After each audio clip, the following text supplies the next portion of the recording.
Hey everybody, what is going on? I'm Jeff Noble, and this is another video short.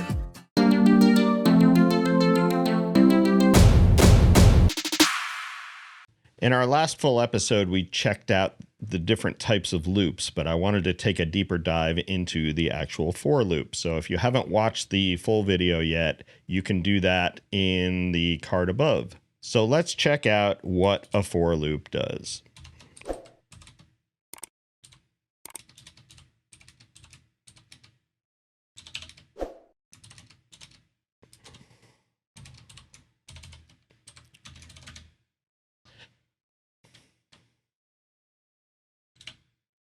Okay, so I've typed out a for loop here where I define a variable that starts at 0, and I tell the for loop to continue until I is less than or equal to 10, and I increment I 1 at a time every time it loops.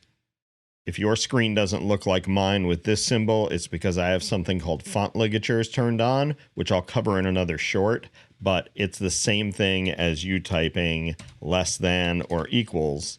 It's just they have to be right next to each other to be less than or equal. And on my screen, it will change and show as that symbol. On yours, it may look different.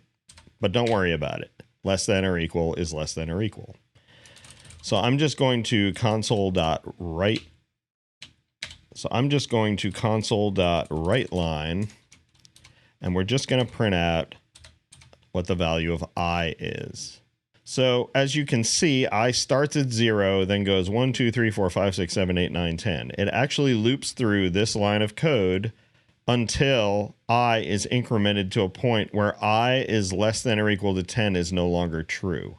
So the first time through the loop, I is 0, and we can show that. If I put a breakpoint here on line 10, just by clicking in this little gutter and hitting the debug run, we can hover over I and see that the value is 0. So it's going to write out on the very next line, it's going to write that 0.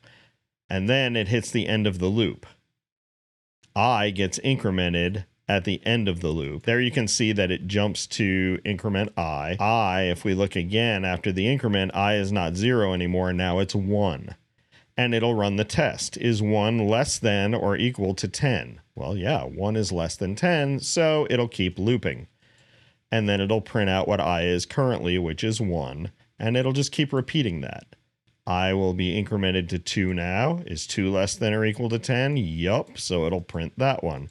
And it'll keep going. Let's see where we're at.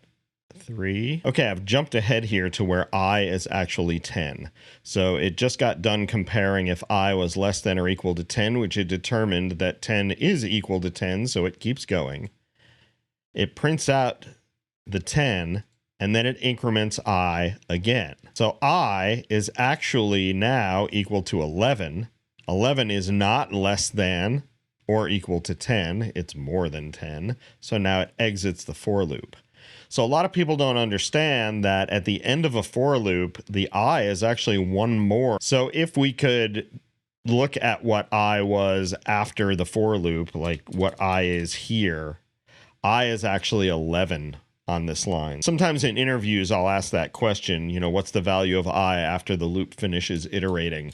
Most people think that it's going to be 10 because that was the last time it was checked that it was true, but it does increment after 10 to become false so that it can exit the for loop. Another example is if we want to start I at 9. Here, I starts at 9. It increments to 10. It prints out 10. I is now 11, and it's no longer true. So the output that we would see is just 9 and 10. So you can start your counting at whatever you want by making I your starting value. And you can count by different numbers if you change the way I is incremented.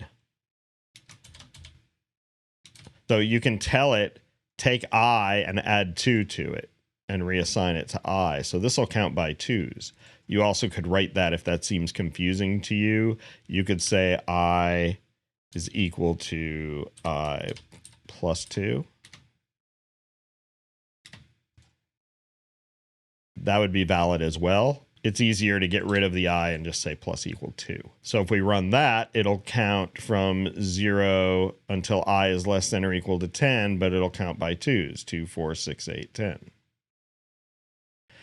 You can do the same thing by going backwards. You can start at 10 and minus equal, let's do by 1. And now it'll count backwards.